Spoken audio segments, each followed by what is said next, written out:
ये दुर्भाग्यपूर्ण घटना है और मैं समझता हूँ कि उन मासूमों पे जो छोटे बच्चे हैं, जिनके माँ-बाप ने इस मकसद से उन्हें पढ़ने भेजा कि वो तालीम और शिक्षा हासिल करके एक ज़िम्मेदार नागरिक बनेंगे। लेकिन इस तरह की जो घटनाएँ मदरसों में कदा-कदा सुनने को मिलती हैं और ख़ास तौर पर अभी जो मलसी में हुई है, ये शर्मनाक है।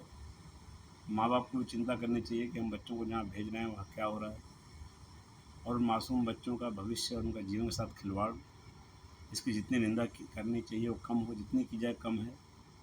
मैं तो सरकार से माँग करता हूँ कि आसाम की तर्ज पर यहाँ भी, उत्तराखंड में भी इन मदरसों को गवर्नमेंट अंडरटेक करे। उन्हें जो वर्तमान जो सिस्टम है, जो बोर्ड है, सीबीएसई बोर्ड या और दूसरे बोर्ड्स हैं, उनके माध्यम से वहाँ शिक्षा दी जाए, ताकि वो बच्चे भविष्य में डॉक्टर, इंजीनियर बने, आईएएस, पीसीएस बने, एक ज़िम्मेदार नागरिक बने। बल्कि इस तरह के जो अनट्रेन्ड मौलवीज़ जो कट्टरपंथी होते हैं और ख़ास तौर पर जो इस तरह की घटनाएँ करके शोषण करते हैं बच्चों का, महिलाओं का, इस पे रोक लगनी चाहिए। ये बड़ा गंभीर सवाल है। मैं इसे राजनीति का विषय नहीं मानता हूँ। इस देश के हिंदू, मुसलमान, सिख, ईसाई जो भी यहाँ रहते हैं, सब इस देश के नागरिक हैं और सबके बच्चों को एक अच्छी शिक्षा, अच्छा स्वास्थ्य और अच्छा जीवन मिलने का अधिकार है। और मैं तो धन्यवाद करना चाहता हूँ, बहुत से प्रदेशों में इन सरकारों ने इसकी पहल की है। उत्तराखंड में भी हमारे माननीय मुख्यमंत्री धामी जी ने अवैध मदरसों की जाँच पड़ताल शुरू की है।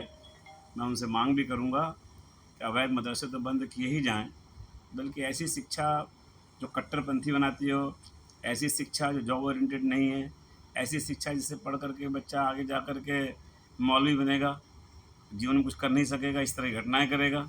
इससे अच्छा है कि उनको ऐसी शिक्षा दी जाए, जिससे वो एक ज़िम्मेदार नागरिक बने, अपना और अपने परिवार की ज़िम्मेदारी उठाएँ, देश के भविष्य ठीक करें। ये कांग्रेस के लोग निरर्थक बातों को तो बहुत बढ़-चढ़ कर उठाते हैं। उनकी रुचि इस बात में तो रहती है कि एसडीएम हटाओ, डीएम हटाओ, कप्तान हटाओ, ये हटाओ।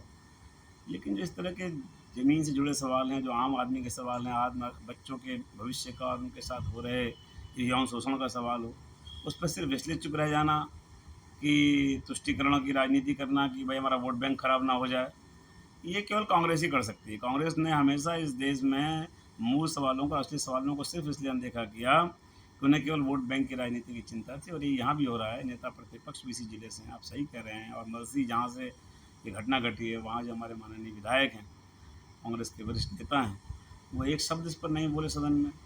एक बार क्योंकि उन्हें डर सता रहा था कि जो अल्पसंख्यक वोट है कहीं गड़बड़ ना हो जाए। भई अल्पसंख्यकों के हम विरोधी नहीं हैं, लेकिन अल्पसंख्यक भी सही रास्ते पर चलें और इस तरह का घटना उनके परिवारों में हो रही है। आखिर जिन बच्चों के साथ यौन शोषण हो रहा था, वो भी तो अल्पसंख्यक परिवारों के बच्चे थे ना।